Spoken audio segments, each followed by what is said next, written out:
எல்லா சிட்டிலையும் கண்டிப்பாக ஒரு இடம் இருக்கும். அந்த இடத்த பற்றி பேசுகிறதுக்கே பல பேர் பயப்படுவாங்க. அந்த மாதிரி தான் சென்னையில் இந்த ப்ளூ கிராஸ் ரோட். இந்த ப்ளூ கிராஸ் ரோட்டில் இதுக்கு முன்ன குடியிருந்தவங்கலாம் ஒரு நம்பிக்கையோடு குடியிருந்தாங்க. ஆனால் பயத்தோடு இந்த வீட்டெல்லாம் விட்டுட்டு வெளியே இருக்காங்க. இதில் என்ன பயங்கரமான விஷயம்னா, ஒரு ஆள் வீட்டை விட்டுட்டு போயிருந்தா பரவாயில்ல, ஆனால் இங்கே வந்து குடியிருந்தவங்க பல பேருன்னு சொல்ல முடியாது, நிறைய பேர் வீட்டை விட்டுட்டே போயிருக்காங்க. அப்படி இந்த இடத்துல என்ன நடந்திருக்கு? ஒரு சில பேர் மாதம் கணக்காக இந்த இடத்துல இருந்திருக்காங்க, இன்னொரு சில பேர் வாரம் கணக்காக இருந்திருக்காங்க, ஆனால் நாள் கணக்காக கூட இருந்திருக்காங்க இந்த இடத்துல. எப்போதும் உள்ள வீடியோவில் சொல்கிற மாதிரி தான் இந்த இடத்துலையும் காலையில் நார்மலாக தான் இருக்கும், காடிலாம் நார்மலாக தான் போவோம், நாய்ங்க பூனைங்கள்லாம் நடந்து போவோம், எதுவுமே அன்யூஷுவலாக இருக்காது. ஆனால் நைட் ஆனதுக்கப்புறம் இந்த இடமே டிஃப்ரெண்ட்டாக இருக்கும். ஏன் இப்படின்னு கேட்டிங்கன்னா, இந்த ப்ளூ கிராஸ் ரோட்டில் ஒன் ஆஃப் த வீடுங்களில் ஒரு மர்மமான கொடூரமான ஒரு சம்பவம் நடந்திருக்கு. இது நடந்ததுக்கான எந்த உறுதியான கன்ஃபர்மேஷனும் இல்லை, ஆனால் ரூமர்ஸ் வேகமாக ஸ்ப்ரெட் ஆகிருக்கு. இன்னும் ஒரு சில பேர் சொல்கிற ரூமர் என்னென்னா, இந்த ஒரு சில வீட்டில் திடீர் மரணம் ஆயிருக்கு, அப்புறம் ஒரு சில ஃபேமிலி மென்டல் டிஸ்டர்பன்ஸ் எக்ஸ்பீரியன்ஸ் பண்ணியிருக்காங்கன்னு. அது மட்டும் இல்லாமல் அந்த வீட்டிலலாம் வந்துட்டு திடீர்னு சூசைட் பண்ணிக்குவாங்க, அப்புறம் பேர் தெரியாத ஏதாவது ஒரு சீக்கு வரும், அந்த மாதிரி இறந்து போயிருக்காங்கன்னு.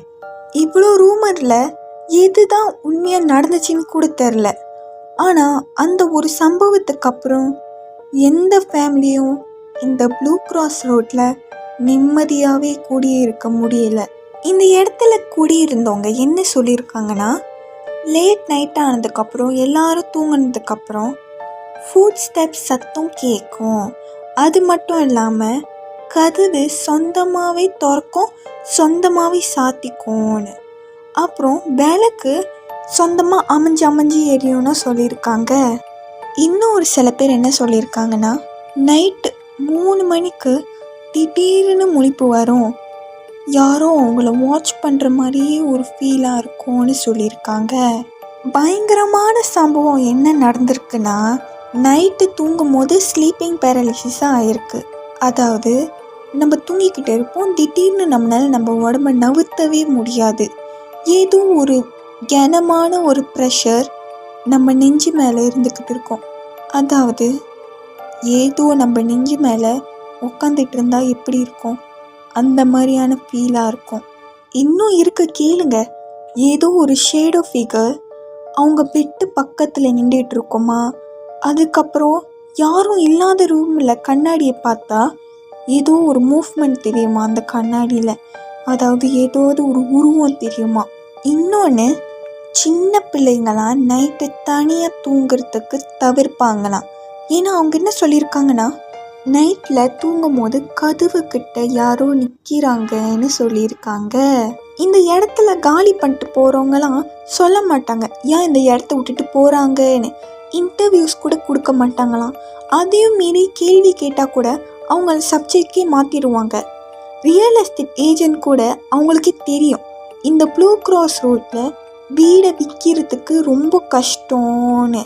என்னதான் வீடு குறைச்சி விலையில் விற்றா கூட யாரும் அந்த வீட்டில் குடியே வரவும் மாட்டாங்க. இந்த ப்ளூ கிராஸ் ரோட் இப்போ வரைக்கும் இருக்குது, யார் வேணாலும் போகலாம். இந்த இடத்த சீல் பண்ணலாம் கிடையாது, இந்த இடம் ஒரு ஆபத்தான இடம்லாம் ஏதோ சொல்ல கிடையாது. எனக்கு இருக்கிற கேள்வி என்னடானா, இந்த வீட்டை விட்டுட்டு போகிற ஃபேமிலியெலாம் ஏன் அவங்களுக்கு என்ன நடந்துச்சுன்னு ஒரு இன்டர்வியூ கூட கொடுக்க மாட்டாங்கன்னு. ஸோ அவ்வளோதான் இந்த வீடியோ. இப்போ நீங்கள் சொல்லுங்கள், இந்த ப்ளூ கிராஸ் ரோட்டில் நீங்கள் இருந்திருக்கீங்களா, இல்லை போயிருக்கீங்களா, நீங்கள் என்ன எக்ஸ்பீரியன்ஸ் பண்ணியிருக்கீங்க, காமெண்ட்ஸில் சொல்லுங்கள். நான் அடுத்த வீடியோவில் உங்களை சந்திக்கிறேன். Take care, bye bye.